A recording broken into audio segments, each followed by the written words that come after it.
even though it's a wonderful place, I'm quite disappointed that I did not know ahead of time how to plan my stay in Hawaii. So this video is to give you some traveling tips on when you visit.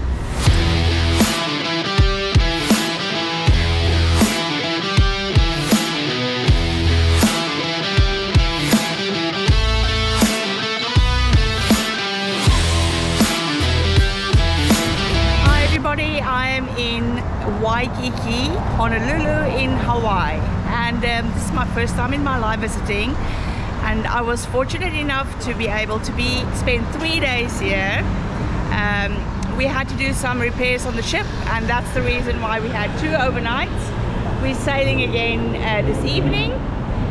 However, even though it's a wonderful place, I'm quite disappointed that I did not know ahead of time how to plan my stay in Hawaii.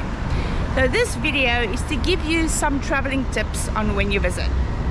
The first thing that I did not know is that it is how slow the traffic is moving. So if you Google and it says it's only 2 or 3 miles away, you think you're going to be there in a flash. However, the traffic moves extremely slowly. The other day I took a taxi and it was only 9 miles and it took an hour to get there. So the first thing you have to do is to prepare to spend a lot of time on the road. Also, the buses run in an interval of approximately 20 minutes. So you're going to spend some time on that. You can use Uber, you can use Lyft. They also take a little bit of time to arrive. This morning we used Uber and it took about 15 minutes for the Uber to arrive. So please be aware of that. The traffic moves very slowly. Also, the speed limits are lower than normal, and they've just installed speed cameras according to the locals, so everybody's super cautious when they do that, and this also makes the traffic move slower. You have a lot of traffic lights, like in this part of town, every 100 meters you will get a traffic light, and that also slows down the traffic quite a bit. All right, now what about things to do? There are a lot of shopping malls. That's very straightforward, easy, no taxes in Hawaii, so make use of that opportunity to do your holiday shopping. However, if you would like to do some hikes or go snorkel, you need to do your research. I wanted to do the hike up to Diamond Head, and because I am a non-resident, I had to book an online ticket just to do the hike. I did not know about this, so I couldn't do that hike. Yesterday they were all sold out. Today I didn't have enough time because they only had later slots open, meaning I would be late for the ship and I would miss the ship. So if I knew this ahead of time, I would have booked my ticket. I see that you have to book like 30 days ahead of time. So when you book your flights, when you book your accommodation, make sure to also book your excursions. Then I wanted to go snorkeling in I have no idea how to pronounce that word. I will just put the name on the screen. And same story. So we couldn't go. The tickets were sold out. I looked online, all the tours were sold out. Very disappointing, because you come and you want to do these things and you're simply not prepared. Then I went on a very friendly hike. If you look on Google, it's just a mild stroll through nature, you know, nothing serious to prepare for. You can walk in anything, you can hike in anything, and that simply wasn't the case. It was raining, and it's got like this limestone type clayish soil, so the minute it gets wet, it's as slippery as ice, being on ice, and I had a very nasty fall. I couldn't do the hike. I didn't have the right shoes for it, and nothing prepared me properly for this. If I knew about all these things, I could have been better prepared. This morning my friends and I, we wanted to go up the mountain. Well, I wasn't preparing to go up the mountain. I was going there to snorkel, but then we couldn't get in because we are non-residents. So you see, the residents tell you, no, you can just go and get in.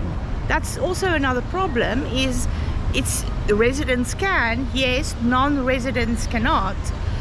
And you know, then the only thing to do was walking up this railway line up a mountain, and I wasn't dressed for it, I wasn't geared for it, and it was extremely strenuous. It's very, very humid, so you have to be prepared to do these things. I wasn't in the mood for it, so I went back to do my walk here in Waikiki on what they call the Waikiki Strip.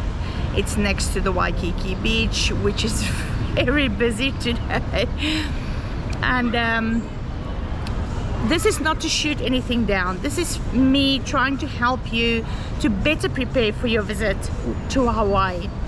Then I met some locals, and they were friendly enough to give me a ride back to Waikiki. Thank you very much. And it was interesting. They explained to me that renting a car, you have to pay for 4 different types of insurances.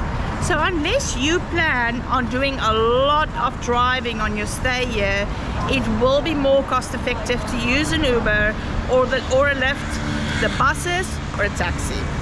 Now, the buses are very efficient and very inexpensive. It's like only $3. It's $3 to go very far. You buy a card for the bus at 7-Eleven. I'm sure you can find it at other places as well. Okay, and you just load the money onto the card, you jump on the bus, and off you go. So the infrastructure for that is incredible, but don't think a bus is going to come past you every 5 seconds. Also, what I did find is that the locals, they do not always give you the correct information. They've given me the wrong bus numbers to get on. They don't know where the specific cycling roads are. I found that challenging a little bit, so I had to go back and rely on my own research rather than ask around, which I normally do. I normally reach out to the locals because in my experience, when you ask the locals, they tell you about things happening and places that you can see, and I find that very interesting, that, you know, otherwise you will not be aware of these things. So when you arrive on a cruise ship, you are approximately 3 miles away from the nearest anything happening. And to jump in a taxi for 3 miles, that's going to cost you approximately $20, but it's much cheaper with an Uber or Lyft. And also make sure, so many of these hikes, so many of these places are closed on certain days. So my recommendation for you is to really do your research. You can have a wonderful time when you visit Honolulu in Hawaii, or you can have a frustrating time not being able to do anything that you've wanted to do. And this is what happened to me. And this is not Hawaii's fault. This is just because I did not know. So this is me sharing my experience with you. Not to say that you should not come to Hawaii. You should. It is really an experience. Make sure to plan everything ahead of time. Make sure places are open. Make sure you book your online tickets. The Uber driver this morning said, when you go snorkeling, you know, try to do it earlier in the morning, because later in the day the water gets completely murky. So many people going in, the sun screen washes off and all of that, and it makes the water murky. You don't have good visuals. Also, it's extremely hot and humid. So if you want to go and do a hike, the hikes up the mountains, it's very exposed. You need to take a hat, sunscreen, make sure you're hydrated. Go earlier in the morning rather than later, and you know, you can have a wonderful time. So much water sports happening, beautiful beaches. It's gorgeous, but you have to pay national park fees wherever you go. It is expensive. I'm not going to sugarcoat it. It is expensive. The money quickly adds up. The cuisine is wonderful. The people are friendly, very helpful, but I won't rely too much on the information you get from them. Rather do your own research and do it properly. All right, everybody, well, from Waikiki in Honolulu, Hawaii, I hope this video is very helpful to you. Until next time, bye.